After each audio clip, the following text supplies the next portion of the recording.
అనంతపూర్ నగరాన్ని ప్రజాప్రతినిధులు భ్రష్టు పట్టిస్తా ఉన్నారా?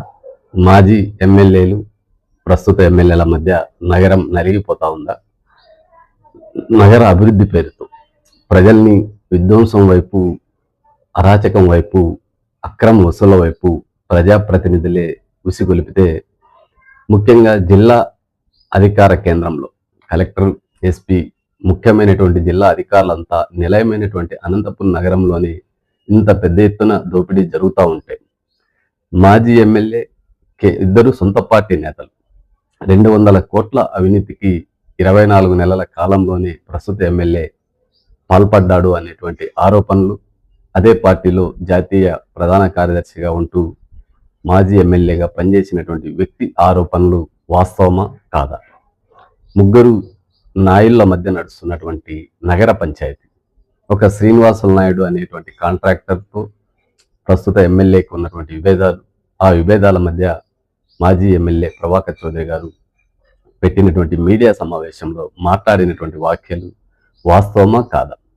ఇది 4వ నాయుడు నారా లోకేష్ గారు ముగ్గురి మధ్య పంచాయతీని తెలుస్తారా, లేదా నగరాన్ని నాశనం చేస్తారా? ఇది మీ సొంత వ్యవహారమా, మీ కుటుంబ వ్యవహారమా? మీ తల్లిదండ్రులు, మీ తాత ముత్తాతలు సంపాదించిన ఆస్తుల కోసం మీరు కొట్లాడితే మాకు అభ్యంతరం లేదు. ప్రజలు పన్నులు కట్టి మెరుగైనటువంటి వసతుల కోసం, మెరుగైనటువంటి జీవితం కోసం నగరాన్ని అభివృద్ధి వైపు తీసుకెళ్తారు అనే నమ్మకంతో అనేక వేల మంది ప్రజలు వలస వచ్చి నగరంలో వారి పిల్లల చదువుల కోసం, భవిష్యత్తు కోసం, ఉద్యోగస్తులు, రకరకాల శ్రామిక వర్గానికి చెందినటువంటి ప్రజలు, వారందరికీ మెరుగైన సేవలు ఒక నగర కార్పొరేషన్ అధికారులకు ముడుపులు ముట్ట చెప్పాలా, రెవెన్యూ డిపార్ట్మెంట్కి ముడుపులు ముట్ట చెప్పాలా, చివరికి సబ్ రిజిస్టర్ ఆఫీస్ నుంచి కూడా నెలకు 1,00,000 రూపాయలు స్థానిక ప్రజాప్రతినిధికి ఇస్తేనే ఇక్కడ పని చేస్తారంటే, అవి మీ ఉద్యోగాలు, మీ ఇండ్ల నుంచి క్రియేట్ చేసినవే. ప్రజలు మిమ్మల్ని ఓట్లు వేసి గెలిపించి అందలు మెక్కిస్తే 100 కోట్లు దోచుకోవడం, ప్రజల మధ్య విచ్ఛిన్నం, ప్రజల మధ్య కులాలు, మతాలు, ప్రాంతాలు వారిగా విడగొట్టి ఒక రౌడీ గ్యాంగ్ స్టీటర్ని రెచ్చగొట్టి డివిజన్ వారిగా గుండాలతోనూ, రౌడీలతోనూ పరిపాలన కొనసాగించేటువంటి దుర్భర పరిస్థితి నగరంలోనే ఉంటే, ఇవన్నీ జరుగుతూ చూస్తూ ఉన్న ముగ్గురు మంత్రులు చేతగాని దద్దమ్మల్లా వ్యవహరిస్తున్నారా? మీకు ప్రజలు పాలన కోసం పట్టం కడితే మీరు ప్రజల్ని పీక్క తినడానికి, వసూలు చేయడానికి ప్రజాప్రతినిధుల్ని ఎన్నుకునేటువంటి అవసరం ఉందా? ఇది తెలుగుదేశం పార్టీ పంచాయతీ, కూటమి పంచాయతీ?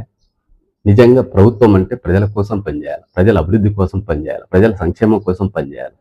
మీ వసూళ్లకు నగరాన్ని బలి చేస్తూ చివరికి ప్రజల్ని విధ్వంసం వైపు తీసుకెళ్తున్నటువంటి ఈ పంచాయతీలో నిజమెంత, అబద్ధమెంత? నిజంగా ప్రస్తుత ఎమ్మెల్యే 200 కోట్లకు పాల్పడింటే చంద్రబాబు నాయుడు గారు వెంటనే ఎమ్మెల్యేగా బర్తరఫ్ చేసి తిరిగి కొత్త ప్రజాప్రతినిధిని ఎన్నుకునేటువంటి అవకాశం ఎన్నికల కమిషన్ నోటిఫికేషన్ ద్వారా భర్తీ చేయాలని, లేదు మాజీ ప్రజాప్రతినిధి చేసిన ఆరోపణలో అబద్ధం ఉంది అంటే ఆయన మీద కఠిన చర్యలు తీసుకోండి.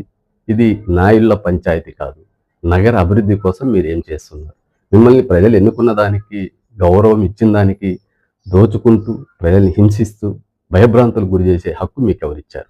మీ పేరుతో ప్రభుత్వ అధికారులు దోచుకుంటున్నారు, పోలీస్ స్టేషన్లో దోచుకుంటున్నారు, మండల ఆఫీసులో రెవెన్యూ అధికారులు దోచుకుంటున్నారు. ఇంత పెద్ద ఎత్తున నగర కార్పొరేషన్లో విచ్చలవిడిగా వసూలు చేస్తూ ఉన్నారు. ఈ వసూలు వెనక ఎవరున్నారు? నిజంగా జిల్లా అధికారులు ఉన్నారా, ప్రజాప్రతినిధులు ఉన్నారా, మంత్రులు ఉన్నారా? తేల్చి నగర ప్రజలకు న్యాయం చేయాలని రిజర్వేషన్ల పరిరక్షణ సమితి వ్యవస్థాపకులు డాక్టర్ పోతుల నాగరాజు డిమాండ్ చేస్తా ఉన్నారు రాష్ట్ర ముఖ్యమంత్రి గారు.